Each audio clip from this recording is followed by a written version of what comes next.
বলা যত সহজ করা তত কঠিন, এরকম একটা মিথ, এরকম একটা কথা, এরকম একটা বাক্য সবসময় আমাদের চোখের সামনে ছুড়ে দেওয়া হয়, যাতে আমরা যে কোনো কাজ শুরু করতে গিয়ে শুরুতেই ভয় পেয়ে যাই, যাতে আর শুরু না করি, যাতে একটুখানি করতে গিয়েই ওরে বাবা এটা তো অনেক কঠিন কাজ, হাল ছেড়ে দেই।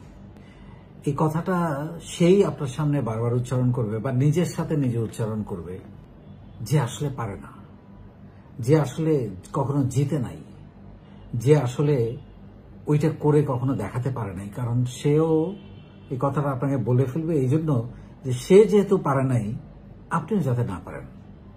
সে যেহেতু সফল হয় নাই, আপনিও যাতে সফল না হতে পারেন, সে কারণেই বলে ফেলবে যে বলা যত সহজ করা তত কঠিন। ডেফিনেটলি কঠিন।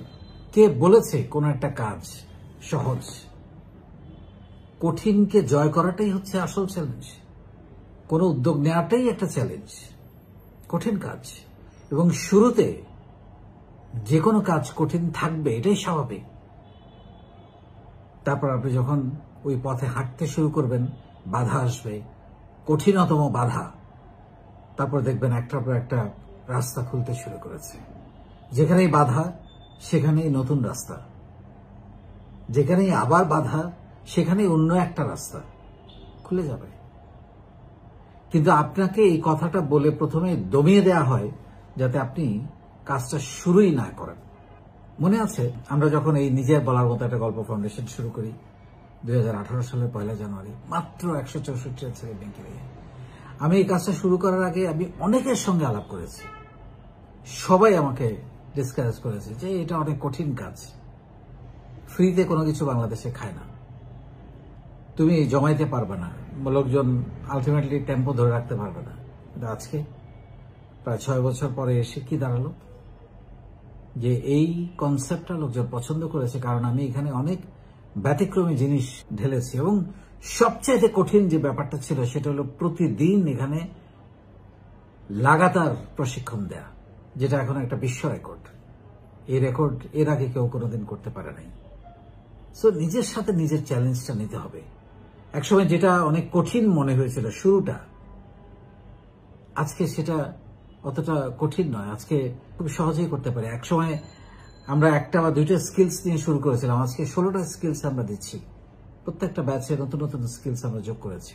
শুরুতে আমাদের 90টা কন্টেন্ট ছিল, এখন 460টা কন্টেন্ট। সো দিনে দিনে এগুলো বড় করা হয়েছে এবং নতুন অনেক কাজ করছি, যেটা আমরা একই সঙ্গে এইসব কাজ করা কঠিন ছিল। সবচেয়ে বড় কথা, আমরা একটা ইম্প্যাক্ট তৈরি করতে পেরেছি। এই ইম্প্যাক্টটা যদি তৈরি করতে না পারতাম, তাহলে হয়তো আজকে আমরা যাদের কাছে যাচ্ছি, যাদেরকে আমাদের গল্প বলছি, তারা শুনতেন না। তো এটা সহজ জার্নি ছিল না, এটা অনেক কঠিন জার্নি ছিল। সেই কঠিন জার্নিটাই আপনি ব্যবসা করেন, আপনি যে কোনো উদ্যোগ নেন, এটা অনেক কঠিন জার্নি, 24 আওয়ার্স জব। এই কঠিন কাজটা করার মতো একটা চ্যালেঞ্জ, একটা দৃঢ়তা, একটা লেগে থাকার মানসিকতা আপনাকে নিতে হবে। আর কোনো কিছু আপনি যদি সহজে অর্জন করে ফেলেন, সেটার মূল্য থাকে না, সেটা অনুভব করা যায় না, ফিল করা যায় না। সেটার ভেতরে যে সুখ, যে আনন্দ, যে ছোট ছোট ভালো লাগা, সেগুলো উপভোগ করতে পারবেন না। আমার এখনো মনে আছে, আমি আমার নিজের টাকায় যখন প্রথম ফ্রিজ কিনেছি, নিজের টাকায় যখন প্রথম গাড়ি কিনেছি, আমি গাড়ি থেকে বেরিয়ে আসতে চাইতাম না। সারাক্ষণ মনে হয়তো গাড়িতে বসে থাকি। ফ্রিজে পানি ঠান্ডা হচ্ছে কিনা কিছুক্ষণ পর পর দরজা খুলে দেখতাম, মাথা ঢুকিয়ে রাখতাম। সো এগুলো অন্য ধরনের ফিল, নিজের কিছু একটা করা, নিজে প্রথম বাসা করা, এটা অন্যরকম একটা ফিল।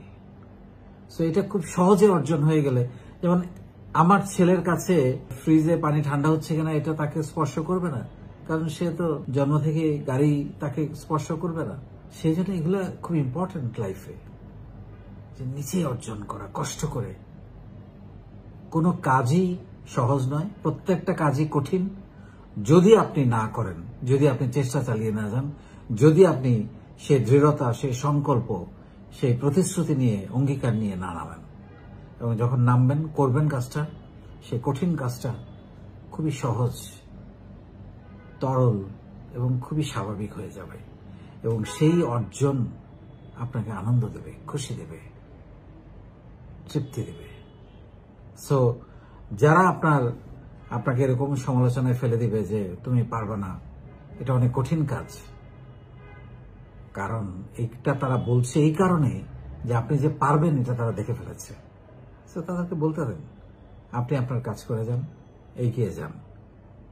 সফলতা বা এটার ভালো ফলাফল, যে কঠিন কাজটা আপনি করতে যাচ্ছেন, শুধুমাত্র সময়ের ব্যাপার। আপনাকে যেটা করতে হবে, ওই সময় পর্যন্ত আপনাকে শুধু এটার পেছনে নিরন্তর লেগে থাকতে হবে এবং প্রতিদিন সেই কাজটা করতে হবে।